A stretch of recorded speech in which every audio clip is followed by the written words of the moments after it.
प्रथमे आमे पाठ करिबा एक श्लोकी गीता। यत्र योगेश्वर कृष्ण यत्र पार्थ धनुर्धर तत्र श्रीर्विजयोर्भूति ध्रुवा नीतिमतीर्म। एक श्लोकी गीता परे पाठ करिबा एक श्लोकी महाभारत। आदौ पांडव धार्तराष्ट्रजननं लाक्षागृहे दाहनं द्यूते श्रीहरणं वने विहरणं मत्स्यालये वर्धनं लीलागोग्रहणं रणे विहरणं सन्धिक्रियाजुम्रणं पश्चात् भीष्म सुयोधनादिनिधनम् एतन्महाभारतम्। महाभारत परे एक श्लोकी भागवत। आदौ देवकी देवी गर्भजननं गोपीगृहे वर्धनं मायापूतना जीवितापहरणं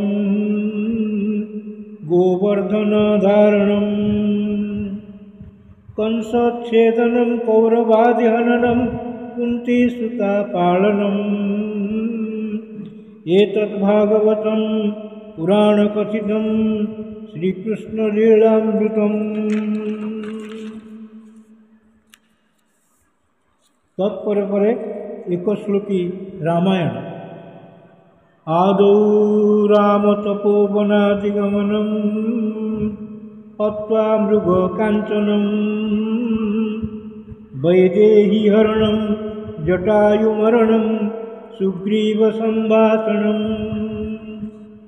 बालीनिग्रहणं समुद्रतरणं लङ्कापुरीदाहनं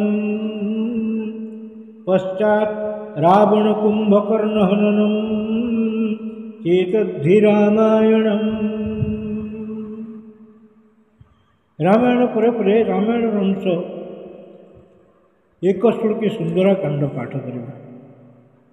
यस्य श्री हनुमान अनुग्रह बलात्कीर्णाम्बुधिर्लीलया लंका प्राप्य निशम्य रामदयितां भुक्त्वा वनं राक्षसान् अख्यादीनि विनिहत्य वीक्ष्यदशकं दग्ध्वा पुरीतां पुनः कीर्णाब्धि कपिर्भिजूतो जम्नमत् तं रामचंद्रं वदे।